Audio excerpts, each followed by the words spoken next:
하나님께서 오늘 우리에게 주시는 말씀은 히브리서 4장 14절에서 16절 말씀까지 되겠습니다.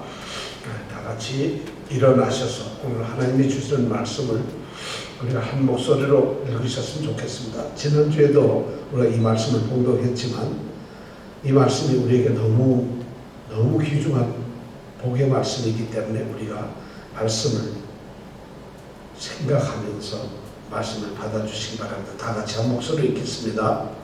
그러므로 우리에게 큰 대제사장이 있으니 승천하신 자 곧 하나님의 아들 예수시라. 우리가 믿는 도리를 굳게 잡을지어다. 우리에게 있는 대제사장은 우리 연약함을 체휼하지 아니하는 자가 아니요 모든 일에 우리와 한결같이 시험을 받은 자로되 죄는 없으시리라. 그러므로 우리가 긍휼하심을 받고 때를 따라 돕는 은혜를 얻기 위하여 은혜의 보좌 앞에 담대히 나아갈 것이니라. 아멘. 오늘 말씀은 여러분들이 암송을 하시면 좋겠어요. 이 말씀이 얼마나 우리에게 축복이 되는 말씀인지 몰라요. 성경에도 어떤 말씀은 우리에게 경고를 주는 말씀이 있고 우리로 하여금 두렵게 하는 말씀이 있고 우리로 하여금 위로가 되게 하는 말씀이 있고 그런데 이 말씀은 우리에게 정말 너무나 소중한 은혜를 주는 말씀입니다. 그래서 오늘 말씀 4장 14절에서 16절 말씀 여러분들이 암송하시고 여러분들의 삶 가운데서 이 말씀으로 여러분들이 은혜도 받고 능력도 받고 힘도 얻는 은혜가 있으시길 바랍니다. 오늘 말씀의 가장 핵심은 우리가 14절에서 지난주에 생각했던 게 우리에게는 대제사장이 있다는 것입니다. 대제사장은 우리와 하나님 사이에서 우리를 위해서 하나님께 중보를 해주시는 분이 바로 대제사장이신데 그분이 누구냐? 예수님이라. 우리의 모든 것을 하나님께 알아주고 중보해주고 우리를 위해서 대신 보여주시고 우리를 지키시는 그분이 누구냐? 바로 예수님인데 그분을 세상에서 말하는 제사를 드리는 대제사장의 역할을 하시는 분이다. 예수님은 이 땅에 사람으로 오셔가지고 사람의 몸으로 사시면서 사람이기 때문에 이 세상에서 성취하셔야 할 본인의 사명이 있으셨어요. 바로 그리스도 사명이 있으셨어요. 구원자의 사명이 있었는데 그 사명을 완성을 하시고는 그리고는 하늘에 올라가셨어요. 성육신 하심으로 인해서 사람이 되심으로 인해서 자신이 포기하셨던 하늘의 존귀하신 영광스러운 그 신분 하나님의 신분을 다시 회복을 하시고 그리고 그분이 계셔야만 했던 만세전부터 계셨던 그 보좌로 올라가셨다. 이것을 우리는 승천이라고 말하면 되죠. 바로 이분이 누구시냐? 그분은 다름이 아니라 예수이시며 그분은 하나님 아들이었다는 것이죠. 그런 대제사장이 우리가 있는데 우리가 믿는 대제사장이 바로 그런 예수라면 우리가 믿는 이 믿음을 굳게 잡아야 하는 것이 마땅하다는 것이죠. 그것이 바로 14절의 말씀이었어요. 오늘 우리는 15절과 16절의 말씀을 함께 생각을 해보려고 합니다. 자, 우리가 그 믿음을 가져야 됩니다. 예수님은 하나님의 아들이십니다. 예수님은 이 땅에 사람으로 오셔서 우리를 구원하신 구세주이십니다. 그리고 예수님은 하늘에서 땅에서 우리의 주인이십니다. 이것이 우리의 신앙의 고백이거든요. 그 이상 고백이 뭐가 있겠어요? 우리를 구원하시고 그분이 나의 주인이 되셨다는 이 고백 외에는 없지. 바로 그 고백 위에 우리는 우리의 믿음을 단단히 붙잡아야 됩니다. 예수님이 하나님의 아들이 아니시고 예수님은 정말 구원자인가? 다른 데도 구원을 해주시는 그런 존재가 있을까 하는 이런 회의를 떠나서 오직 예수님 그분을 나의 삶에 생각에 나의 양심에 나의 행동에 나의 사업에 나의 가정의 모든 곳에 주인으로 모시는 이것이 우리의 신앙의 고백이 된다는 것입니다. 그리고 나서 15절, 16절 말씀에는 우리에게 엄청난 믿음의 초청을 합니다. 이 세상에 그리스도인들에게, 예수를 믿는 성도들에게 이보다도 더 훌륭하고 더 귀한 초청은 없습니다. 그 초청이 뭐냐 하면은 16절 제일 끝에 있는 은혜의 보좌 앞에 담대히 나아가라는 것이죠. 여러분, 믿음을 굳게 잡고 있는 우리 성도들을 향해서 은혜의 보좌 앞에 담대히 나아가라. 은혜의 보좌 앞에 담대히 나아가자. 시작. 은혜의 보좌 앞에 담대히 나아가자. 이 나아간다는 말은요, 그냥 한번 짠 나타나는 것이 아니라 아주 시간을 정해서 꾸준하게 일정하게, 그리고 쉬지 않고 나가는 것이니까 항상 나가야 된다는 것이죠. 항상. 그것이 바로 나간다는 말이에요.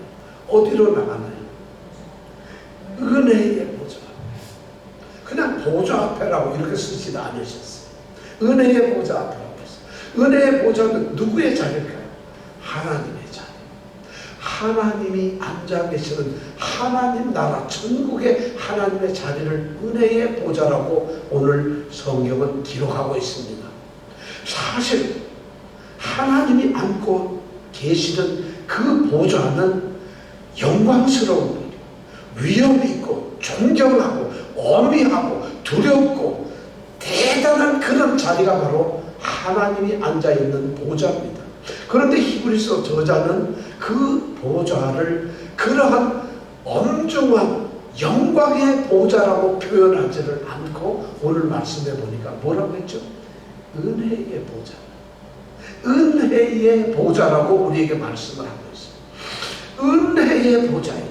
그 보좌, 하나님이 계시는 그곳은 이 땅에서는 성전을 지어놨을 때 성소를 지나서 하나님이 계시는 지성소가 있었는데, 지성소는 얼마나 두려운 곳인지 1년에 딱 한 번 대제사장이 딱 한 번 그 사람만 그 지성소에 들어가서 하나님이 계시는 그곳, 사실 우리는 하나님이 계신다고 그렇게 정해놓은 상징이지, 그곳에 들어가서 딱 한 번 제사를 드려요. 그런데 이 제사장이 이 레위기에 보면 그 1년에 딱 한 번 들어가. 뭐 자주 들어가는 것도 들어가서도 안 돼. 우리 함부로 들어가면 죽어요. 근데 들어갈 때 에봇이라고 하는 대제사장 옷을 입는데, 이 옷이 얼마나 웃기냐면 밑에 이 치마같이 생긴 그 끝에 방울을 달아놨어요. 방울. 왜 그랬을까요? 걸으면 방울 소리가 나요. 혹시라도 1년에 한 번 들어간 그 거룩하신 하나님이 계신 곳에서 우리 제사장이 예배를 드리고 간구할 때 죽었는가 살았는가 우리가 들어가서 확인할 수가 없잖아요. 그러니까 제사장이 거기서 대제사장이 제사를 드릴 때 옷에서 나는 무슨 소리가 나죠? 방울 소리가 나면 우리를 대신해서 지금 제사를 드리고 있구나 하는 것을 알도록 하기 위해서, 그럴 정도로 이 지성소, 하나님이 계시는 자리는 어미한데, 그런데 이 자리를 은혜의 자리라고 말을 바꿔놓으셨어요. 은혜의 자리가 뭐냐면 은혜가 쏟아지는 자리고 은혜가 베풀어지는 자리고, 우리에게 거기 가는 사람들 누구에게나 은혜가 쏟아지고 은혜를 받는 자리라는 것이에요. 하나님이 계시는 곳이 은혜의 자리로 바뀌셨어요. 여러분, 이 그림을 한번 잘 그려 보시기 바랍니다. 여기 은혜의 자리가 있어요. 은혜의 자리에 누가 앉아 계실까요? 하나님이 앉아 계세요. 은혜의 자리, 이 하나님 우편에는 누가 앉아 계실까요? 우편에 예수님이 계세요. 그분이 누구냐? 우리의 대제사장인 예수님이에요. 그리고 우리는 어디 있습니까? 몰라요. 우리는 어디 있는지 몰라요. 그러나 우리가 은혜의 이 자리로 나아가게 된다면, 만약 나아가게 된다면 보좌에 앉으신 하나님, 그 우편에 앉으신 대제사장 예수님, 그리고 그 앞에 엎드려 있는 우리라는 것입니다. 자, 이 세 가지 그림을 잘 보면서 은혜의 보좌 앞에 나아간다는 거냐, 무슨 거냐면 예배드리고 찬양하는 것이, 그리고 기도하는 것이. 은혜의 보좌 앞에 나가서 뭐 하겠어요? 노래하겠어요? 워십 댄스를 하는 게 아닙니다. 은혜의 보좌 앞에 나가서 우리가 하나님을 찬양하는 것이고, 그리고 하나님께 예배하는 것이고, 그리고 그 하나님께 우리의 모든 것을 간구하는 기도하는 자리가 바로 은혜의 보좌 앞입니다. 거기를 우리가 갈 수 있게 돼요. 그 문이 열려 있어요. 왜? 예수 그리스도께서 우리의 구세주다, 우리의 주인이라고 고백하고 믿고 있는 그러한 그리스도인들만이 열려져 있는 그 문이 바로 은혜의 보좌입니다. 아무에게나 열려지지 않았어요. 우리에게 그런 것이 열려져 있어요. 항상 열려져 있어요. 만약 그것이 위험과 영광의 자리라면 두렵고 우리가 떨려서 어쩌면 거기에 가는 것이 막 겁이 날 수도 있고, 어쩌면 거기에 가는 것을 도망칠 수 있지만, 우리 주님께서는 그 자리를 은혜의 보좌로 바꾸어 놓으셨다. 그래서 오늘 히브리서 4장 16절은 은혜의 보좌로 담대히 나아가라고 우리에게 초청을 할 수 있는 것입니다. 우리 성도들이 바로 그런 은혜의 자리로 나가는 것이에요. 자, 은혜의 보좌에 우리가 왜 나갈까요? 두 가지 중요한 목적이 있어요. 첫 번째는 16절에 보니까 뭐라고 되어 있나요? 긍휼하심을 받기 위해서. 우리가 뭐를 받기 위해서요? 복을 받기 위해서. 아니, 이게 긍휼이라는 것이고, 긍휼하심을 받기 위해서. 긍휼하심이라는 게 혹시 뭔지 아세요? 여러분에게 묻고 싶어요. 자, 보좌, 하나님 존전에 나갔어요. 하나님 계시는 그 보좌 앞에 나갔는데, 우리가 기도로 나갔는데 뭐를 받느냐? 긍휼하심을 받아요. 긍휼하심이 뭘까요? 이거 여러분 얼마짜리인지 아세요? 혹시? 긍휼하심이 한 500번 할까요? 글쎄요. 이 긍휼하심이라는 건 뭐냐면, 긍휼이라고 하는 말은 무슨 단어냐면, 하나님이 동정심을 가지고 불쌍히 여기시는 그 마음을 바로 긍휼하심이라고. 우리에게 가장 큰 복은 뭐냐면, 우리에게 내려진 은혜가 쏟아지기 위해서 첫 번째 통로가 뭐냐면, 우리가 하나님 앞에 불쌍히 보이는 거예요. 잘난 척하게 보이는 게 아니에요. 우리가 하나님 앞에 대단하게 보여서도 되는 것이 아니에요. 우리가 하나님 앞에서 뭐 있는 것처럼 보여서 안 된다는 얘기예요. 하나님이 우리를 보실 때 어떻게 보셔야 된다? 불쌍. 이것을 우리는 성경 긍휼하심이라고 합니다. 다른 말로 하면 자비라는 말. 하나님이 우리를 자비를 베푸시고 우리를 불쌍히 여길 때, 비로소 불쌍한 하나님께서 우리의 불쌍한 것을 받아주시고, 그 불쌍한 것을 하나님께서 같이 고통당하고 같이 아파하시면서 우리에게 은혜를 베풀어 주십니다. 여러분, 그러니까 우리가 기도할 때 첫 마디가, 주님 저를 불쌍히 여겨주세요. 저를 긍휼히 여겨주세요.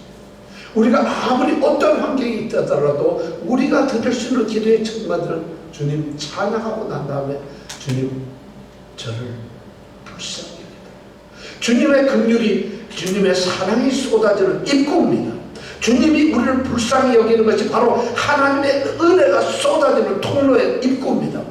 우리를 불쌍히 여기실 때, 하나님은 늘 우리를 불쌍히 여기시지만 주 예수 그리스도를 의지하고 하나님의 은혜의 보좌에 온 사람들에게는 긍휼하심을 줍니다. 그렇기 때문에 긍휼하심을 받기 위해서 우리는 은혜의 보좌 앞으로 나가야 됩니다. 두 번째는 뭐냐면, 16절에 보니까 뭐라고 되어 있죠? 우리가 긍휼하심을 받고, 그 다음에 시작, 때를 따라 돕는 은혜를 얻기 위하여. 야, 두 번째는 긍휼하심을 받는 것이 아니라 이미 받았고 나면 그 다음에 오는 것이 뭐냐면, 때를 따라 돕는 은혜를. 드디어 은혜의 보좌 앞에 나가면 먼저 불쌍히 여기심을 받고, 그 다음에 하나님께서 우리에게 주시는 것이 때를 따라 돕는 은혜. 때를 따라 돕는 은혜. 때라는 말이 뭐냐면, 여기서는 유카이론이라고 하는 거예요. 본래 이 말은 유카이로스라고 하는 단어예요. 유카이로스. 때. 유라는 말은 아주 좋다는 거예요. 굿. 굉장히 좋고 너무너무 뛰어나고 좋다, 이런 의미로 유. 카이로스는 하나님의 때예요. 시간이에요. 그러니까 유카이로스라는 말을 때라는 말로 썼는데, 여기서 더 정확하게 유카이로스라는 말은 어떤 뜻이냐면, 가장 좋은 때, 가장 적절한 때에, 딱 그 타이밍에, 아주 적시에, 이런 뜻이 바로 때를 따라가는 말. 우리가 예수를 믿지만은 우리에게는 많은 어려움이 있습니다. 예수 믿어가지고 나는 어려움이 싹 다 없어지고 완전히 예수 믿었더니 모든 게 잘 됐습니다 하시는 분 손 들어보세요. 예수를 믿는 것은 그런 복을 주시는 게 아니라는 것이죠. 예수는 마치 무당이 주는 그런 복을 주시는 분이 아니라는 거죠. 하나님이 주시는 복은 전혀 다른 거죠. 예수를 그렇기 때문에 우리가 예수를 믿어도 믿음이 흔들릴 수가 있어요.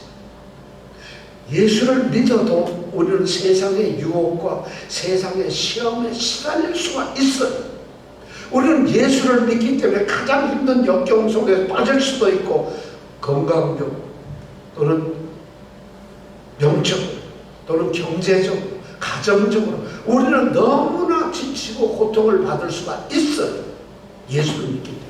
어쩌면 예수를 믿어도 우리는 소망을 잃어버리고 무기력증에 빠지고 우리는 좌절하고 아무것도 하기 싫어하고 없어지는 그런 무기력증에 빠질 수가 있다는 것이에요. 그렇게 좌절할 수 있는 그리스도인들이 있다는 것이에요. 그런데 그런 그리스도인들이 은혜의 보좌 앞에 예수 그리스도를 의지해서 나갔을 때 우리에게는 하나님이 긍휼을 베푸시고 그 다음에 우리에게 때를 따라 도움을 주는 은혜를 베푸신다. 긍휼의 이 은혜의 보좌는 그러니까 안 나가는 것이 이상한 것이죠. 바로 때를 따라 돕는 은혜를 줍니다.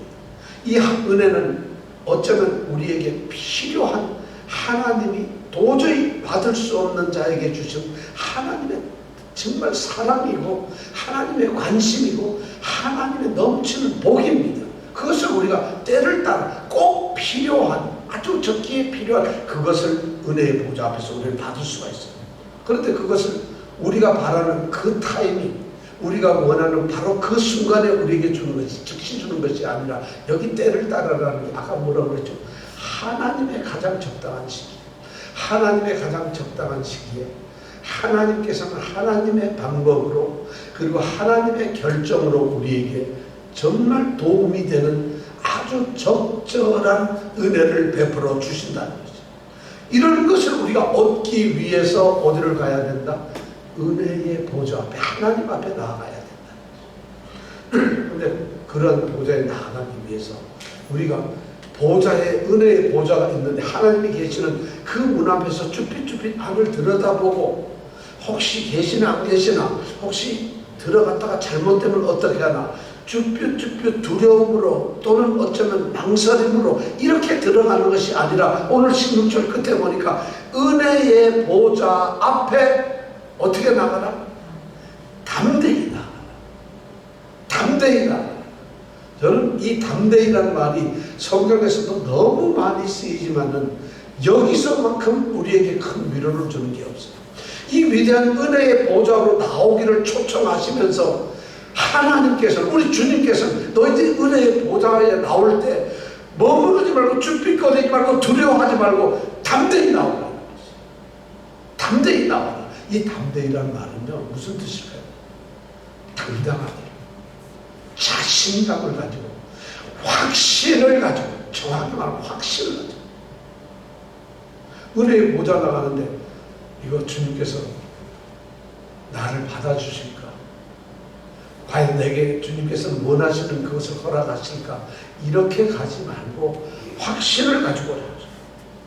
자, 그렇다면 우리는 담대히 나아갈 수가 있게 되는데 궁금한 것이 어떻게 우리로 하여금 주님께서는 담대하게 우리로 은혜의 보좌에 나아가게 하셨을까요? 왜 주님께서는 무엇이 우리를 주님 앞에 담대히 나아갈 수 있도록 만드셨을까요? 어떻게 우리가 담대히 자신감을 가지고 라고 우리 뭐 그렇게 말을 할 수가 있을까요? 여러분 어떻게 담대히 나아갈 수 있나요? 사실 우리 형편을 보고 우리의 처지를 보고 또 그리고 내 자신의 모습을 보고 내 자신의 실제적인 존재가 어떤 존재라는 걸 우리가 알면서 그런 모습으로 그렇게 추하고 약하고 그렇게 죄스러운 우리의 모습으로 어떻게 은혜를 내리시는 하나님의 자리로 우리가 담대히 나아갈 수가 있겠습니까? 가서 어떻게 하나님께 우리의 원하는 것을 구할 수가 있겠습니까? 이것이 어떻게 담대히 담대할 수가 있을까요? 그 이유가 있습니다. 우리는 담대할 수가 있어요. 그것이 바로 뭐냐? 예수 그리스도. 그분이 바로 우리의 대제사장이라는 거예요. 그분이 보좌에 앉으신 하나님 우편에 앉아 계신 우리의 대제사장이라는 거죠. 그분이 우리 14절에서 우리에게 큰 대제사장이 있다. 큰 대제사장, 위대하신, 정말 뛰어나신 대제사장이 우리에게 있어요. 그분이 바로 뭐냐? 하나님 아들 예수 그리스도. 그렇기 때문에 우리는 담대히 나아갈 수 있어요. 예수님 때문에 우리가 무엇 때문에 예수님으로 인해서 우리가 담대히 나갈 수 있을까요? 15절에 보니까 첫 번째 이런 말씀이 나와요. 우리에게 있는 대제사장. 우리의 대제사장은 어떤 분이냐면 첫 번째가 뭐냐면 우리 연약함을 체휼하지 아니하는 자가 아니라는 거지. 이 말이 무슨 말이에요? 우리 연약함을 절대로 모르거나 경험하지 않는 그런 분이 아니라 우리와 똑같이 연약함을 아시는 분이라. 우리의 대제사장이, 우리의 중보자인 예수님이 우리를 대신해서 우리의 기도를 하나님께 전하는 그 대제사장인 예수님이 나와 같이 똑같은 연약함을 겪으셨던 분이라는 것이에요. 우리와 동등한 존재였다는 것이에요. 예수님께서는 이 땅에 그래서 오신 거예요. 그래서 예수님은 사람으로 이 땅에 오신 거예요. 예수님은 오시지 않고 하늘에서도 우리를 구원하실 수가 있고 말씀으로 천지를 만드신 것처럼 말씀으로만 하셔도 우리를 구원하실 수가 있는데, 그런데 그분이 이 땅에 우리와 같은 사람으로 오셨다는 거예요. 2장 17절에는 히브리서 2장 17절 이렇게 얘기를 하고 있어요. 그러므로 저가 범사에 형제들과 같이 되심이 마땅하다. 형제는 우리예요. 왜냐하면 하나님의 일에 자비하고 충성된 대제사장이 되어서 우리 백성들의 죄를 구속하려 하기 때문이다. 자기가 18절에 2장 18절에 이렇게 보여요. 자기가 시험을 받아 고난을 당하였은즉 시험 받는 자들을 능히 도우신 겁니다. 바로 그러니까 이분은 그리스도 예수는 바로 우리같이 연약한 것이거든요. 그래서 몸속을 체험을 하셨어요. 멸시도 받았어요. 그렇죠. 천대도 받았어요. 추위 느끼셨어요. 더위도 느끼셨어요. 배고픈 것조차도 느끼셨던 분이에요. 그리고 그분은 너무 피곤하시기도 하셨어요. 그리고 가난이라고 하는 것도 겪으셨던 분이에요. 그분은 그렇다고 하나님의 아들이라 해서 여기서 이 세상에서 뭐든지 다 겁이 없었던 분이에요. 두려움도 느끼셨던 분이에요. 어쩌면 우리처럼 슬픔도 가지고 계셔 눈물까지 흘리셨던 분이에요. 그분이 십자가에 달리시기 전에 겟세마네에서 기도할 때는 죽음의 공포까지 느끼셨던 거예요. 왜 나를 아버지께서 버리시냐고 울부짖던 분이에요. 할 수 있건데 이 자를 내게서 피하게 해달라고 그렇게 기도하시던 분이 바로 우리의 대제사장 예수님이셨어요. 그분은 우리처럼 연약했고 우리처럼 한계 속에서 살아가는 분이었어요. 그런 분이었어요. 근데 그러기 때문에 그분은 우리를 체휼하시는, 우리의 연약함을 체휼한다. 이 체휼이라는 말이 뭘까요? 체휼은 심파데오라는 말인데, 심파데오라는 말은 뭐냐면은 우리하고 동질의식을 갖는다는 거예요. 우리와 공감을 한다는 것이에요. 우리가 똑같은 것을 느끼시고 경험했다는 거예요. 그래서 그런 마음을 가지고 동정심을 갖는 거예요. 사실 말이죠. 어떤 사람과 어떤 환경과 어떤 고난과 어떤 아픔과 어떤 기쁨을 같이 공감하고 그 경험을 똑같이 누린다는 것이 굉장히 중요합니다. 바로 주님께서 그렇게 하셨다는 거예요. 이 말의 놀라움에서 여기서 체휼이라는 말은 주님께서는 하나님의 아들이시니까 우리가 겪는 그 고난에 대해서 직접 경험을 하지 않으시고 그냥 감정으로 이렇게 느끼실 수도 있을 거 아니겠어요? 하나님의 아들이니까 직접 그것을 똑같이 느끼지 않으시고 단지 감정이입을 해가지고 느끼시, 소위 말해 영어로 말하면 empathize를 할 수 있다는 거죠. 그런데 우리 하나님의 아들이신 대제사장 그렇게 하지 않으시고 우리가 겪는 그 삶의 자리에서 그분은 직접 경험을 하시는, 같이 공감하고 같이 느끼셨던, 같이 고통스러웠던 심파사이즈했던 분이에요. 대단한 분이죠. 그분은 우리가 함께 해야 돼요. 우리가 지금 고난을 받고 있다면 그분은 고난이 받았다는 것을 기억하세요. 우리가 지금 괴롭다면 주님께서도 그것을 똑같이 괴로워하셨다는 것을 기억하세요. 내가 힘들 때 주님도 똑같이 이런 힘든 과정을 걸었다는 것을 기억하세요. 그렇게 주님께서는 우리의 모든 것을 경험하셨는데 그분이 바로 은혜의 보좌역 하나님 옆에서 우리의 대제사장이 되어서 우리의 기도를 중보하고 계십니다. 그러니까 우리는 은혜의 보좌 앞에 나가면 안 될 것이 담대하게 나갈 수 있다. 두 번째, 성경 15절에 보니까 이렇게 했어요.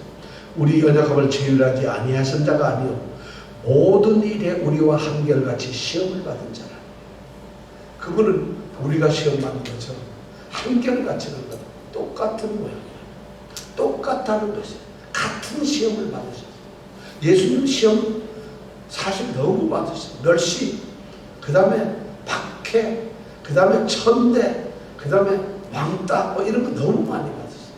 마태복음 4장에는 세상에 40일 동안 금식을 하고 난 다음에 마귀한테 끌려가서 광야에서 시험을 받으셨어요. 세계의 시험을 받으셨어요.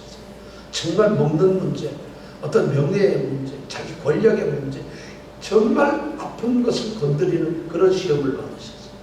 그 외에도 대제사장, 제사장들, 서기관들, 바리새인들, 그리고 유대인들, 그리고 이번 아무것도 아닌 존재들조차도 그를 갖다가 놀리고 조롱하고 있다는 거죠.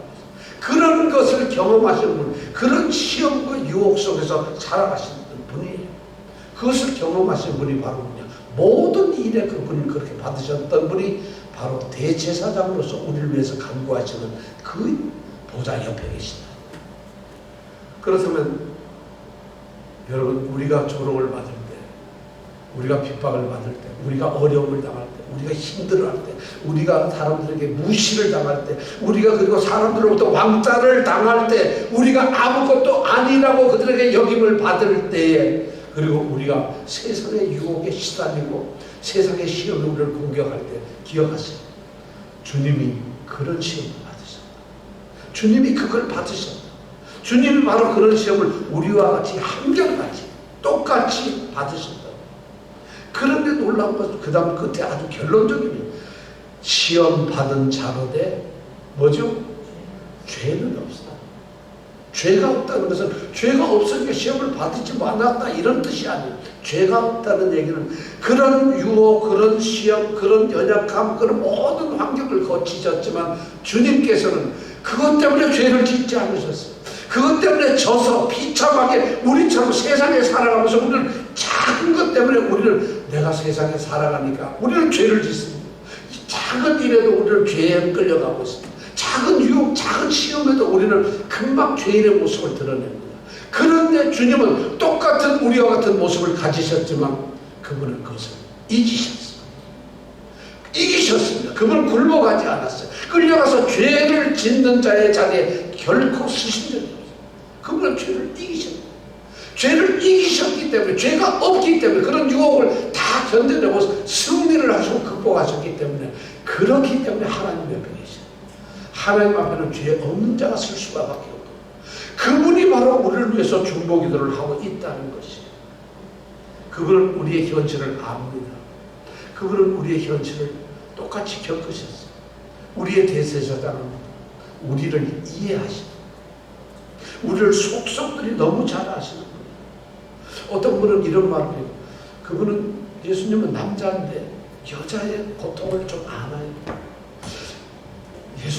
예수님은 결혼을 안 했잖아요. 결혼한 우리 이정근 집사님이 갖는 그런 고통을 알 수 있을까요? 우리는 어떻게 기도를 할 수 있죠? 이런 분도 있어요. 주님이 겪으셨던 고통은 인간들이 근본적으로 인간으로서 겪을 수 있는 모든 것을 주님은 알고 계세요. 그런 것을 초월하셨어요. 모든 것을 다 그분은 경험하셨어요. 그런 가운데서 우리는 작은 어느 것이라도 그분은 우리의 상황, 우리의 실제, 우리의 경험, 우리의 현실, 우리의 모든 존재 자체를 갖다 그분께서 알고 이해를 하시는 분이라. 그런 분이만요. 그렇기 때문에 그런 분이 우리를 위해서 중보자로 기도를 한다면 어떻게 우리가 담대히 나아가지 않을 수가 있겠어요? 어떻게 담대히 나가지 않을 수가 있어요? 우리 모든 것을 아시는 분이고 모든 걸 이해하시는 분이고 모든 것을 승리하시는 그분이 우리를 위해서 하나님께 은혜의 보좌에 계시는 은혜를 베푸시는 하나님, 그 보좌에 앉으신 하나님께 중보기도를 하는데 어떻게 우리가 하나님께 나가지 않을 수 있겠느냐? 무엇이 두렵습니까? 히브리서는 우리에게 바로 이 도전을 주고 있어요. 가장 중요한 초청을 우리에게 하고 있어요. 그리스도인들이란 마땅히 우리에게 초청이 오는 건데 그것이 뭐냐? 은혜의 보좌 앞에 담대히 나아가라. 은혜의 보좌 앞에 기도를 소홀히 여기라는 것이 아닙니다. 기도를 아무렇게나 하라는 것이 아니라 은혜의 보좌 앞에 우리가 난다는 것은 예배도 있고 찬송도 있고 무엇보다도 우리가 은혜의 보좌 앞에 담대히 나가서 우리가 간구하는 것이에요. 기도하는 것이에요. 예수님 자신도 이 땅에 계셨을 때 기도를 하셔야 된다는 것을 아셨고 실제로 그분은 견뎌내면서 땀을 흘리면서 피를 흘리면서 그리고 가장 고통스러워하면서 그러면서 기뻐하면서 그분은 기도를 하셨어요. 그분이 우리에게 기도를 하라고 말하는 거예요. 은혜의 보좌 앞에 담대히 나아가라고 말씀을 하고 있어요. 그분이 하나님 앞에서 중보하시면서 너희들을 나오라고 우리에게 얘기를 하고 있어요. 그분이 하나님 우편에 앉아서 우리를 위해서 기도하시면서 우리 한 사람 한 사람을 은혜의 보좌 앞으로 초청을 하시는 거예요. 나오라. 모든 상황에서 너희들이 기도를 해라. 모든 것을 가지고 기도해라. 중요하든 중요하지 않든 하찮은 것이든 오래 걸리는 것이든 힘든 것이든 어쩌면 가장 고통스러운 것이든 그것은 노벨 화 무엇이든지 염려하지 말고 기도하라. 뭐냐? 은혜의 보좌 주님 그분이 다 아신다는 것이. 이 말씀 앞에 우리는 세워졌습니다. 기도하지 않는 것은 모든 죄의 뿌리입니다. 모든 죄의 근원이 바로 기도하지 않는 것이요. 여러분, 기도하지 않는다는 것은 단지 게을러서 시간이 없어서 기도할 줄 몰라서 그런 핑계가 아니라 기도하지 않는 것은 나는 하나님의 도움이 없이도 살 수 있다는 교만이에요. 그리스도인이 하나님의 도움 없이 살 수 있다고 하나님 앞에서 뻔뻔스럽게 나는 당신의 도움이 필요 없어요. 나는 살 수 있어요. 이런 사람이 바로 기도하지 않는 사람. 기도를 하라고 그랬고 기도하시면 들으시겠다고 했는데 나는 기도하지 않습니다. 뭐가 그렇게 우리가 대단했어요? 뭐를 얼마나 알고 있어요? 기도하지 않는 사람은 하나님 없이도 살아갈 수 있는 사람. 기도하지 않는 사람은 하나님의 도움 없이도 무엇이든지 할 수 있는 사람이에요. 기도하지 않는 사람은 하나님을 무시하는 사람이에요. 하나님을 멸시하는 사람이에요. 하나님을 아무렇지 않은 존재로 하는 것이에요. 더 놀라운 것은 기도하지 않는 사람, 그 하나님의 보좌 옆에서 우리를 위해서 기도하시는 중보하시는 그리스도를 무시하고 의심하는 자들, 우리의 모든 것을 들어주시는 그분을 무시하고 의심합니다. 이 모든 것을 아시는 그 주님께서 우리에게 은혜의 보좌 앞에 담대히 나아가라고 이야기를 하고 있어요. 이런 기도를 한다면 어떻게 허황된 기도를 할 수 있겠어요? 입에 빠른 습관적인 기도를 할 수 있겠어요? 아무렇지도 않은 감정과 기도와 우리 가슴을 울리지 않는 그런 기도를 할 수가 있겠어요? 무엇이 기도를 하지 못하도록 막을 수가 있겠어요? 어떤 핑계를 기도하지 않기 위해서 우리가 할 수 있겠어요? 이 말씀 앞에서 어떻게 우리가 두렵게 서지 않을 수 있겠어요? 그 주님께서 우리에게 다 겪으신 그 주님께서 나의 사랑하는 형제들이여, 나의 사랑하는 아들, 딸들아, 내가 있는 은혜의 보좌 앞으로 담대히 나오라고 초청을 하고 있어요. 우리 모든 성도들 정말 기도하는 성도들 되시기를 바랍니다. 하나님 무시하지 마세요. 하나님 가볍게 여기지 마세요. 하나님 알기를 정말 그런 사람들 다 죽었어요. 성경에 보니까 하나님께 대적한 자들은 다 죽었어요. 기도 안 하는 자들은 바로 하나님을 대적하는 자들이에요. 하나님이 기도하라고 했어요. 저는 오늘부터 우리가 무엇이든지 하나님께 내어놓고 그 하나님을 의지하며 주님을 붙잡고 주님을 의지하며 기도하는 성도들이 되시길 바랍니다. 기도하겠습니다.